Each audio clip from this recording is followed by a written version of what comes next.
नमस्कार दोस्तों, आमन के श्रीवास्तव इंग्लिश गुरु मंत्रा में आपका हार्दिक स्वागत है। लास्ट टाइम जब हमने स्टार्ट किया था tricks to learn vocabulary with root word part 1, उसमें हमने 3 रूट वर्ड्स को कवर किया था। We covered up 3 root words, GRE greg, FID fid, MUT mut, जिसमें more than 60 words, yes as many as 60 odd words को हमने discuss किया था और हमने सीखा था with their examples and collocations. आज tricks to learn vocabulary with root word part 2 start होने जा रहा है। तो आज का जो पहला शब्द है that is root word DOL, डोल है। देखिए, डोल शब्द जब भी कहीं लगा हो तो कहीं ना कहीं दुख या पीड़ा की बात जरूर होगी। Someone must be in some kind of suffering for sure. To suffer, to mourn, to feel pain, विलाप करना, दुखी होना या दर्द में होना। तो ये डोल जब जब आएगा तो ये लेके सेंस आएगा। कॉन्डोल, सबसे पहले देखते हैं कॉन्डोल में एक और नया यहाँ पे आपको प्रीफिक्स दिख रहा है, CON, कॉन। कॉन जब जब लगेगा तो इसका मतलब होता है विद, यानी आप कुछ लोगों के साथ जरूर होंगे। जैसे कॉन्फ्रेंस, कॉन्फ्रेंस कभी अकेले नहीं होती है। कॉन्डक्ट अगर शब्द का इस्तेमाल होता है आचरण का तो किसी ना किसी थर्ड पर्सन के रेफरेंस में ही किया जाता है। कॉन्वोकेशन, यूनिवर्सिटी लेवल पे जो फंक्शंस होते हैं, राइट, उसे हम कॉन्वोकेशन इन दीक्षांत समारोह कहते हैं। वो भी अकेले में नहीं होगा, किसी के साथ आप होंगे। कॉन्ट्रीब्यूशन भी किसी के रेफरेंस या किसी के कॉन्टेक्स्ट में ही शब्द का इस्तेमाल होता है। चलिए अपने पहले शब्द पे ही फिर से लौटते हैं। कॉन्डोल, कॉन्डोल का मतलब है टू एक्सप्रेस सिंपैथी और सॉरो, दुख व्यक्त करना। एग्जाम्पल लेते हैं, लेटेस्ट एग्जाम्पल आपको मैं देता हूं। Mister prime minister himself condoled the grief-stricken family members of late Rishi Kapoor and Irfan Khan. अभी ऋषि कपूर और लेजेंडरी इरफान खान, ये दोनों ही लेजेंड्स का निधन हुआ है बैक टू बैक डेज में। उसके लिए प्रधानमंत्री ने खुद ही उनके जो शोक संतप्त परिजन हैं उनको कॉन्डोल यानी कि उनको शोक सांत्वना दिया था, राइट।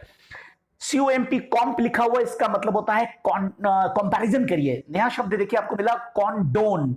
ये एक वर्ब है, इसका मतलब होता है to support something wrong.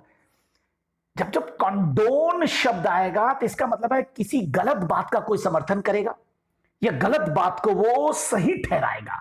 Example आपके सामने बहुत अच्छा क्लासिक एग्जाम्पल है पाकिस्तान का, कि Pakistan condones terrorism in Jammu and Kashmir by calling the terrorist as freedom fighters. आपने देखा होगा पाकिस्तान कभी भी आतंकवादियों को आतंकवादी नहीं कहता, वो तो कहता था फ्रीडम फाइटर्स हैं, जैसे आपके भगत सिंह थे, राइट। इस तरीके से मेरे फ्रीडम फाइटर्स हैं, जिहादीज हैं, राइट। इनको आप आतंकवादी मत कहिए। यानी कि कहीं ना कहीं पाकिस्तान आतंकवाद को सही ठहराता है, जायज ठहराता है, तो वहां पे हम यूज कर सकते हैं कि भाई पाकिस्तान कंडोन्स टेररिज्म। दूसरा शब्द आज का है DOL, डोल से कॉन्डोलेंस। अभी पहले भी डिस्कस किया था। Condolence an expression of sympathy, शोक सभा को कहते हैं कॉन्डोलेंस। अभी देखिए ऋषि कपूर और इरफान खान के कॉन्डोलेंस में भी बहुत लोग जाएंगे। थर्ड वर्ड है डोलफुल। डोलफुल ये है एडजेक्टिव। डोल का मतलब पेन, डोलफुल मींस, इसकी देखिए राइमिंग हो रही है पेनफुल से, यानी वेरी सैड। डोलफुल पेनफुल, डोलफुल सॉरोफुल, दुखी, आहत, कष्टकारी।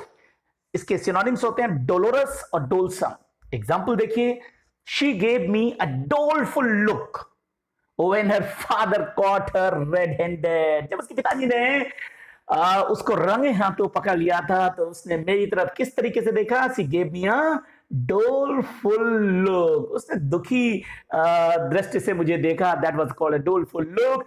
और आगे देखते हैं डोलफुल बॉडी लैंग्वेज। जब आप फेल होकर के आते हो और अपने पापा को घर में पर्टिकुलरली फेस करते हो, मम्मी को भी फेस करते हो, तो कैसी बॉडी लैंग्वेज आपकी हो जाती है? अ डोलफुल बॉडी लैंग्वेज। जब आपने देखा कोई टीम मैच हारती है तो मैच पोस्ट मैच सेरेमनी में क्या होता है, जब प्राइज डिस्ट्रीब्यूशन वगैरह होता है तो जो लूजिंग साइड का जो कैप्टन होता है वो डोलफुल बॉडी लैंग्वेज के साथ आता है, राइट।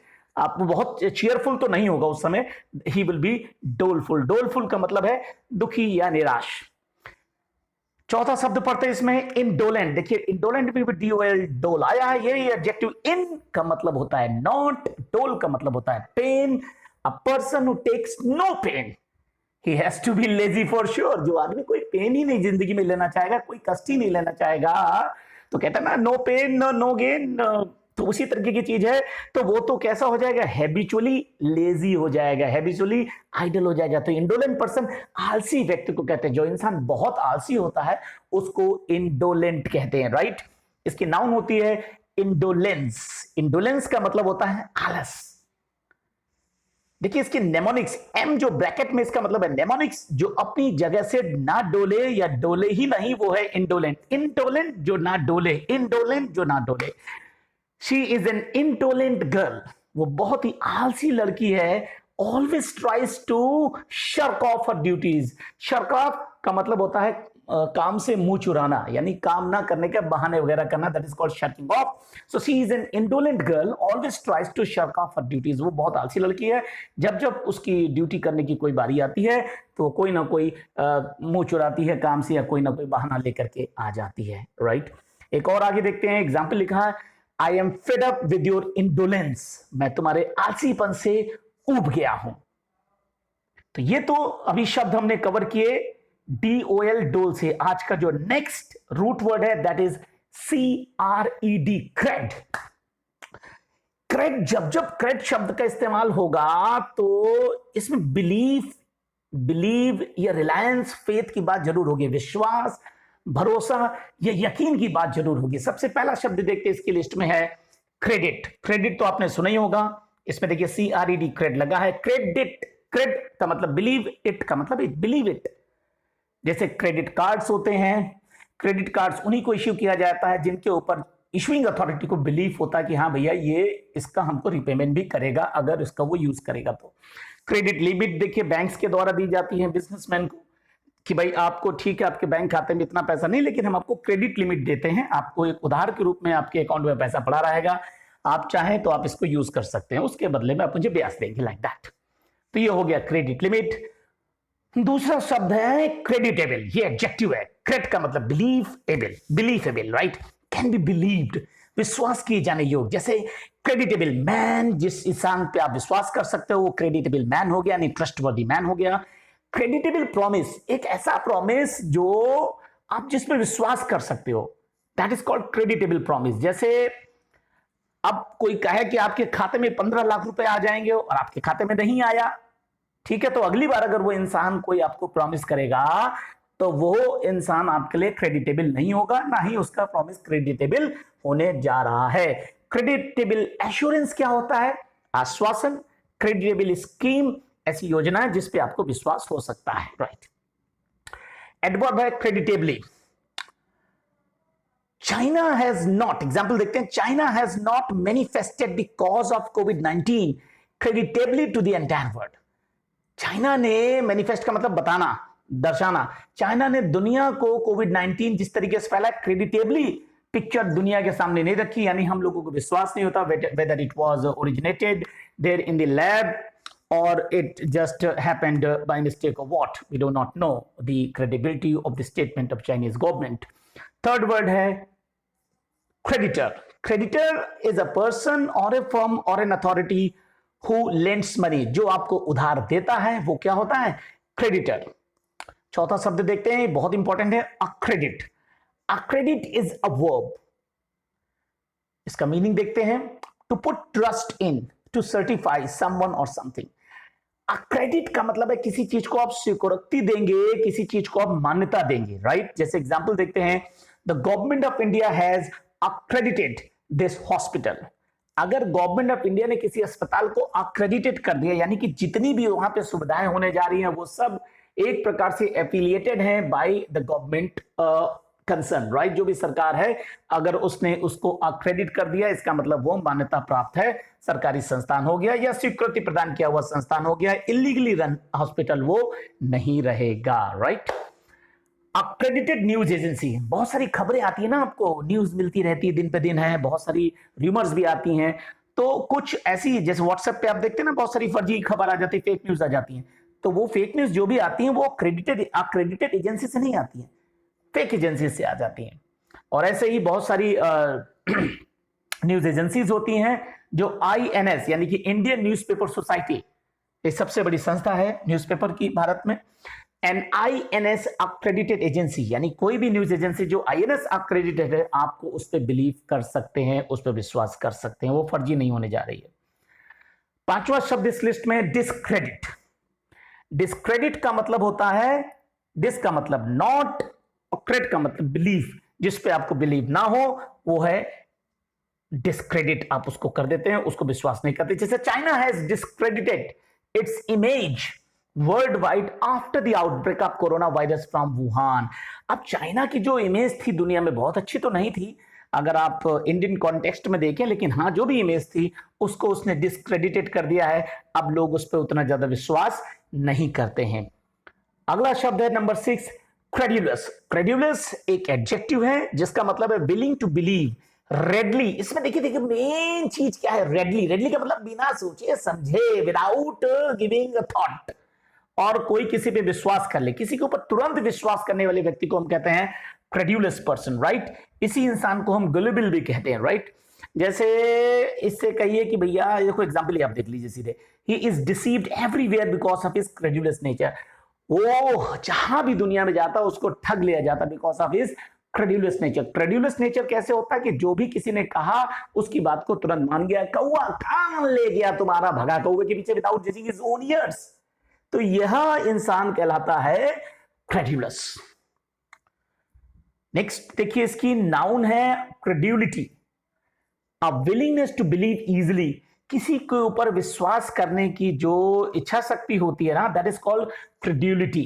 किसी व्यक्ति पर विश्वास कर लेने की आदत को भी आप कह सकते हैं। जैसे एग्जांपल देखते हैं, if you believe almost anything you are told you have far too much credulity. जी अगर आप लगभग हर चीज जो आपको बताई जाती है सभी पे आपको विश्वास हो जाता है, तो आपके अंदर कहा जाता है भाई विश्वास कर लेने की जो आदत है ना ये थोड़ी ठीक नहीं है, it is far too much, ये थोड़ी ज्यादा है, इसको सुधारिए। नेक्स्ट वर्ड पे चलते हैं, CRED से, क्रीडेंस। क्रीडेंस का मतलब होता है acceptance of something as true, belief in something, विश्वास, क्रीडेंस। अगर आपको विश्वास है that is called credence. Example देखते हैं, it was tough for almost everyone to obtain credence that Rishi Kapoor was no more. क्योंकि 24 घंटे पहले बिल्कुल सही थे घर से जब वो अपने गए थे, और 24 घंटे के अंदर ही हमको उनके सडन डिमाइज यानी आकस्मिक निधन की खबर मिलती है। जो बच्चन साहब ने अपने ट्वीट में ब्रेक करी थी न्यूज मॉर्निंग में 9:30 के अराउंड, वो लोगों को विश्वास नहीं कर पा रहे थे। It was tough for almost everyone to obtain credence. हम लोग को विश्वास हासिल करना बड़ा कठिन हो रहा था कि ऋषि कपूर साहब अब हमारे बीच नहीं रहे हैं। नेक्स्ट वर्ड पे चलते हैं, क्रेडेंशियल्स। क्रेडेंशियल्स का मतलब होता है the abilities and experience that make someone suitable for a particular job और एक्टिविटी, और proof of someone's abilities and experience. देखिए क्रेडेंशियल्स कहते हैं आपकी उन योग्यताओं को, उन अनुभव को, उस अनुभव को जो आपको किसी कार्य करने के लिए योग्य बनाते हैं। जो आपकी एबिलिटीज हैं जो किसी कार्य करने आपको योग्य बनाते हैं, that is called credentials, right. Example देखते हैं, you have to have great academic credentials to take admission in SRCC। Alright, आज का जो नेक्स्ट रूट वर्ड है दैट इज ANDR और ANDRO, एंड्रो। It is related to man, male और masculine. जहां जहां एंड्रो रूट वर्ड लगा हो तो समझ लेना पुरुष से संबंधित ही कोई ना कोई बात होने जा रही है। पहला शब्द इस सीरीज में मिलता है Android. You need no introduction with this OS, do you? Android का मतलब ये होता है मैन लाइक और ह्यूमन लाइक और रिसेम्बलेंस या रोबो की तरह जो काम करे। एंड्रॉइड को एंड्रॉइड क्यों कहते हैं मालूम है ना? क्योंकि ये ह्यूमन जैसा काम करता है। जैसे ह्यूमन क्या काम करते हैं, इंसान गाना गाता है, आपका एंड्रॉइड भी आपकी तरह गाना गा के दिखा देगा अपने डिवाइस में। आप चेक लीजिए, आप तबला बजाते हैं, आप हारमोनियम को प्ले करते हैं, ये भी इसमें भी एप्लीकेशन डाउनलोड करिए और ऐसा ही ये काम करके दिखाने लगेगा। इसलिए इसको जो नाम दिया गया है इस ओएस को, दैट इज एंड्रॉइड नाम दिया गया। आई होप कि आपको समझ में आएगा एंड्रॉइड को एंड्रॉइड क्यों कहते हैं। एग्जांपल देखते हैं, the most used operating system on mobile is Android in the world at present, if not iOS। देखिए सबसे ज्यादा तो मुझे लगता है एंड्रॉइड का इस्तेमाल होता पूरी दुनिया में, मोबाइल के ऊपर है ओएस का। अगर iOS का नहीं है तो एंड्रॉइड के ऊपर एग्जांपल हो गया। अगला शब्द है एंड्रोजेन। एंड्रो का मतलब मेल, जेन का मतलब generating, a hormone that generates male traits in the body. एक ऐसा हार्मोन जो पुरुष के लक्षण आता है, जैसे आपके मुस्टैच आने लगेगी, मुच्छे आने लगती हैं आपको। क्यों? बहुत से और मेल ट्रेट्स होते हैं शरीर में जो पुरुष के लक्षण होते हैं शरीर में डेवलप होना, वो जो है वो एंड्रोजेन में ही आते हैं। और इसका सबसे बड़ा जो हार्मोन है वो है टेस्टोस्टेरोन। टेस्टोस्टेरोन पुरुष के लक्षण को पैदा करता है शरीर में, ये मेल हार्मोन भी कहलाता है। देखिए COMP कंपैरिजन, इसका मतलब होता है कंपैरिजन, इसका आप करिए गाइनोजेन से। गाइनोजेन क्या होता है? Hormone that generates female traits in the body. एक ऐसा हार्मोन जो महिला के लक्षण शरीर में आपके लाएगा, उसको हम गाइनोजेन कहेंगे। ये दो हार्मोन्स जो मेन है बॉडी के फीमेल के, वो लिखे हुए हैं एस्ट्रोजेन एंड प्रोजेस्टेरोन। थर्ड शब्द है एंड्रोजिनस। बहुत कंफ्यूजन आपको हो सकता है, देखिए तीनों में अभी पढ़ के बता देता हूं। Androgynous, intersex and transgender. इसमें आप जितना पढ़ेंगे डिक्शनरी में भी जाके उतना ही कंफ्यूजन आपको मिलता है। मैंने बहुत सिंपल भाषा में आपको एक्सप्लेन किया। यहां पे देखिए तीनों में अंतर क्या है। एंड्रोजिनस, एंड्रोजिनस का मतलब होता है a person with both male and female traits in the body, neither totally male like nor female like. लेकिन यहां ध्यान देने वाली बात है कि एंड्रोजिनस लगेगा कहां? एंड्रोजिनस लगता है ये स्टाइल के साथ, और कहीं पे भी इसके इस्तेमाल अपना करिएगा, नहीं तो फिर आपका कंफ्यूजन कभी खत्म नहीं होगा। स्टाइल के साथ, जैसे एंड्रोजिनस फैशन एक ऐसा फैशन है जो ना तो पूरा पुरुष जैसा लग रहा है वो फैशन है, ना महिलाओं के ऊपर सूट हो रहा है, ना केवल पुरुष के ऊपर, दोनों लग रहा है। इसमें महिला का भी फैशन है और पुरुष का भी फैशन है। That is called androgynous fashion. Androgynous hair style, अब देखिए अगर कोई ऐसी आपने देखी, किसी भी इंसान के ऊपर ऐसी हेयर स्टाइल देखी जो पुरुष के भी लक्षण को दर्शा रही है, महिला के भी लक्षण को दर्शा रही है, यानी मेल लाइक हेयर स्टाइल भी लग रही है, फीमेल लाइक हेयर स्टाइल भी लग रही है, that hair style will be termed in English as androgynous hair style. Andro का मतलब मेल और जीनस GYN लगा, इसका मतलब फीमेल। मेल फीमेल दोनों का कॉम्बिनेशन होगा, इसीलिए इसको इस स्टाइल को कहा गया एंड्रोजिनस। अब देखिए कंपैरिजन, देखिए इंटरसेक्स। अब ये इंटरसेक्स क्या? An intersex person is someone who is born with both the male and female sex. देखिए इंटरसेक्स क्या होता है, इसके अंदर दोनों ही जेनाइटल्स होते हैं सिंस बर्थ। मेल के भी जेनाइटल्स होंगे और फीमेल के भी जेनाइटल्स होते हैं, इनको कहते हैं इंटरसेक्स, राइट? एग्जांपल के तौर पे एन इंटरसेक्स चाइल्ड। कंपैरिजन अब देखते हैं इसका है ट्रांसजेंडर से। ये ट्रांसजेंडर तो आपने बहुत सुना होगा, क्यों? ट्रांसजेंडर क्या होता है, बहुत आसान भाषा में आपको हम समझा देंगे। ट्रांस का मतलब ये होता है एक जगह दूसरी जगह जाना। देखिए someone whose gender यानी identity is different from the sex one was assigned at the time of birth. क्या मतलब समझे आप इसका? देखिए ट्रांसजेंडर का मतलब क्या है? अगर कोई जन्म के समय वो मेल था, अब उसने अपने इस मेल को आइडेंटिटी को छुपा के फीमेल बन गया है, ये चेंज करके ही, you know there are many methods of that, तो वो कहलाएगा ट्रांसजेंडर। अगर कोई जन्म के समय फीमेल था, अब वो मेल की आइडेंटिटी को कैरी कर रहा है, तो वो भी कहलाएगा ट्रांसजेंडर। ये बहुत आसान भाषा है ट्रांसजेंडर, इंटरसेक्स और एंड्रोजिनस के बीच में। नेक्स्ट एंड्रोफोबिया। एंड्रो का मतलब मेल और फोबिया का मतलब तो साफ होता है फियर यानी डर। एबनॉर्मल फियर ऑफ मेन, जब किसी को मतलब एबनॉर्मल फियर हो पुरुषों से, दैट इज कॉल्ड एंड्रोफोबिया। बहुत सारी महिलाएं होती है शादी नहीं करती हो बिकॉज ऑफ एंड्रोफोबिया, उनको पुरुषों से डर होता फॉर एक्सवाइजेड रीजंस। इसका कंपैरिजन करते हैं गाइनोफोबिया। गाइनोफोबिया का मतलब होता है एबनॉर्मल फियर ऑफ विमेन। अब सब उल्टा कर दीजिए, एंट्रो का उल्टा क्या हो गया? Opposite, antonymous, gyno. तो गाइनोफोबिया में महिलाओं का डर रहता। बहुत सारे पुरुष भी मैंने देखे हैं दुनिया में जो शादी नहीं करते हैं, they don't go for marriage और some other relationships. Why? Because they have the fear of women, that is called gynophobia. ऐसे लोगों को कहते हैं गाइनोफोबिक। पांचवा शब्द आज का इस कैटेगरी में आता है मिसेंड्री। मिस, जब भी कभी प्रीफिक्स कहीं लगा मिल जाए, मिस का मतलब होता है रिलेटेड टू हेट और समथिंग रॉन्ग।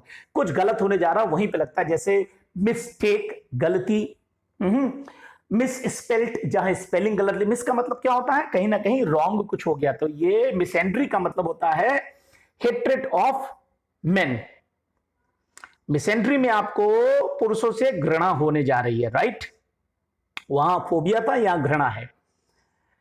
इसको कंपैरिजन करते हैं फिलैंड्री से। फिलैंड्री का मतलब होता है कि पुरुषों के प्रति आपकी बहुत लगाव होगा, बहुत फॉन्डनेस होगी, बड़ा प्यार होगा, बड़ा स्नेह होगा, दैट इज कॉल्ड फिलैंड्री। तो मिसेंड्री और फिलैंड्री दोनों के एंटोनिमस वर्ड्स हैं एक दूसरे के। Now comes monandry. Monandry, mono means होता है वन और एंड्रो मीन्स आप जानते ही हैं man. So the state of having one husband at a time. ध्यान दीजिए, अगर किसी स्त्री का एक ही हस्बैंड है एक बार में, right, that is called monandry, that is called monandry. इसका हम अगर देखें नीचे कंपैरिजन देखिए, मोनोजिनी, मोनोजिनी का मतलब होता है the state of having one wife at a time, जैसे most of us if not all follow monogamy, right, in this part of the world, don't we? Could be called unfortunate, that is up to you.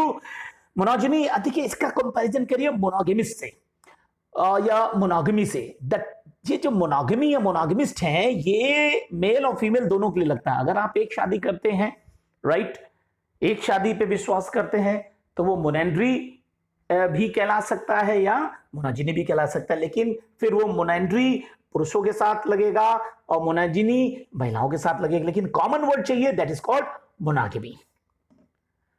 Poly, poly का मतलब होता है जहां दो या दो से अधिक लोग हो, दैट इज कॉल्ड पॉली। जैसे डॉक्टर्स की आपने सुना होगा पॉली क्लिनिक्स होती हैं, तो वहां दो या दो से अधिक डॉक्टर्स बैठते हैं।